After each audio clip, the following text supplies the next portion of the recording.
안녕하세요. 토리텔러입니다. 저는 앞으로 알아두면 유용하고 생활이 편리해질 경제에 대한 이야기를 가장 쉽게 전달해 드릴 생각입니다. 첫 번째 꼭지는 왜 우리가 경제를 배워야 하는가에 대한 물음으로 시작합니다. 이유는 생애 주기에 따라 돈에 들고 나는 것이 다르기 때문입니다. 다시 말해 노후 자금을 준비해야 하는 것, 물 들어올 때 노져야 한다는 말, 아껴야 한다는 말로 이어집니다. 그렇다면 인생에 따라 우리는 어떻게 돈 관리를 해야 할까요? 생애 주기라는 말은 영어로 life cycle입니다. 나이에 따른 돈 관리라고 볼 수 있죠. 연령은 크게 10대 이하, 20에서 30대, 40에서 50대, 그리고 60대 이상으로 나눴습니다. 10대까지의 경제적 상태입니다. 어려서부터 돈을 벌어야 하는 상황이나 유명 인플루언서가 되어 부모보다 더 돈을 버는 경우가 아니라면 대부분 우리는 부모님에게 돈을 받으며 삽니다. 한마디로 이 시기의 특징은 쓰기만 하고 벌지 않는다는 것이죠. 돈을 버는 방법도 매우 단순합니다. 할아버지나 할머니에게 절 한번 하거나 생일, 어린이날이 되면 그냥 돈이 생깁니다. 정확히는 번다기보다 돈이 생기는 겁니다. 10대까지의 특징은 쓰는 돈이 훨씬 많다.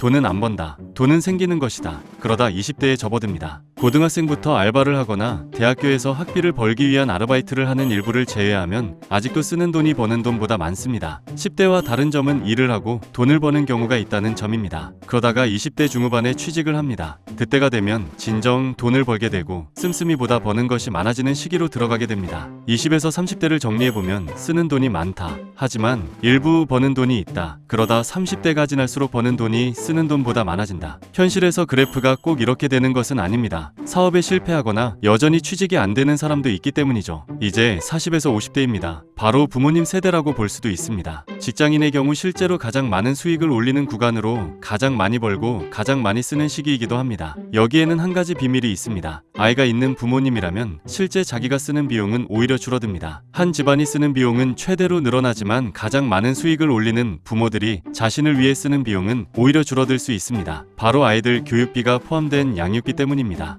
60대 이상이 되면 회사에서 은퇴를 하고 수익은 줄어듭니다. 남은 노후에는 그동안 모아놓은 돈으로 살게 되는 거죠. 요약하면 60대 이상의 삶은 수익은 지속적으로 줄어들게 되고 기본적인 생활과 몸이 아파서 들어가는 여러 가지 비용이 발생합니다. 우리가 돈 공부를 해야 하는 이유입니다. 인생의 흐름을 보면 어렸을 때는 돈을 적게 벌고 부모님이 도와줍니다. 돈이 남는 시기를 맞이하게 될 때 돈을 모아야 합니다. 그래야 나이가 들어서 수익이 줄어드는 시기에 쓸 돈을 모을 수 있기 때문입니다. 한 문장으로 요약하면 인생에서 돈은 많이 벌 때와 쓸 때가 있으니 잘 관리를 해야 한다 입니다. 현실적으로 우리는 돈을 잘 벌고 잘 쓰기 위해서 경제 공부를 하는 겁니다. 때는 돈에 대해 잘 배워야 할 시기로 부모님들은 아이들에게 돈을 가르쳐야 합니다. 아이들에게 돈은 생기는 것이고 쓰면 되는 것이라 여겨지기 때문입니다. 아무리 아이들에게 미래는 이럴 거리라 얘기해도 들을 리 없습니다. 대부분의 사람은 10대 시절에 수십 년 후 미래를 고민하지 않습니다. 아이들이 듣지 않아도 중요한 돈에 대해 가르쳐야 합니다. 그리고 20대 이후부터 돈을 많이 버는 시간 동안은 돈을 불리는 방법을 고민하고 실행해야 합니다.